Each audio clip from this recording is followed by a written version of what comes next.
Shocking bias. Media ignores radical ties in key Senate race. In the heated Michigan Senate race, Democrat Abdul El-Sayed's primary victory has spotlighted a significant controversy: his alliance with radical Twitch streamer and podcaster Hasan Piker. Despite Piker's history of extreme statements, El-Sayed has refused to condemn him, even campaigning alongside him. As El-Sayed now faces Republican Mike Rogers in the general election, many are observing how major networks might defend the Democrat against accusations regarding Piker. Piker has shockingly declared that America deserved 9/11 and praised Chinese mass-murdering communist dictator Mao Zedong as one of the great leaders of this world. He even appeared at a college Democrat meeting dressed in a Mao-style suit.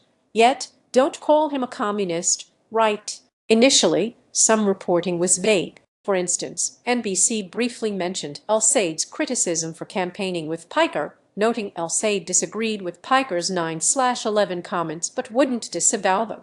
However, other network segments seemed to downplay the issue, framing Republican efforts to highlight Piker's views as painting him as an extremist or even a Red Scare. Quotes from figures like Donald Trump were used to suggest the communist stuff was fabricated.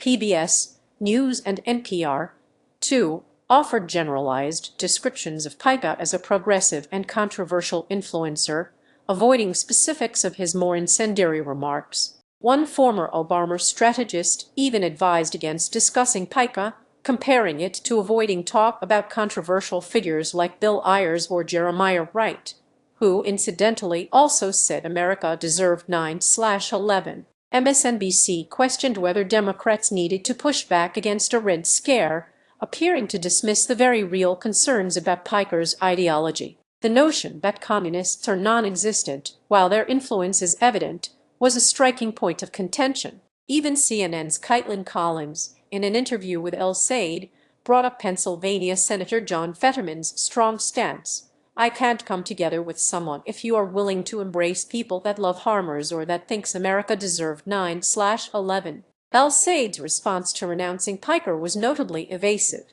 "I'm less focused on folks who are campaigning with me, more focused on the folks I'm campaigning to." Fetterman also highlighted Piker's hatred for Israel, including his claim he'd vote for harmers over Israel every single time. While broadcast networks have largely soft-pedaled or ignored Piker's radicalism, the New York Times has repeatedly celebrated him. An article last year lauded his physique, and this year, a column by Ezra Klein initially defended him, then reframed as a discussion about liberal media figures. Piker even appeared on a Times podcast, justifying petty theft and citing Friedrich Engels to rationalize shooting a healthcare CEO for social murder. It's worth noting Piker's history of advocating violence, including a Twitch suspension for promoting a Republican senator's murder. Don't expect networks to press El-Sayed on disavowing that comment. This stands in stark contrast to how networks treat Republican controversies.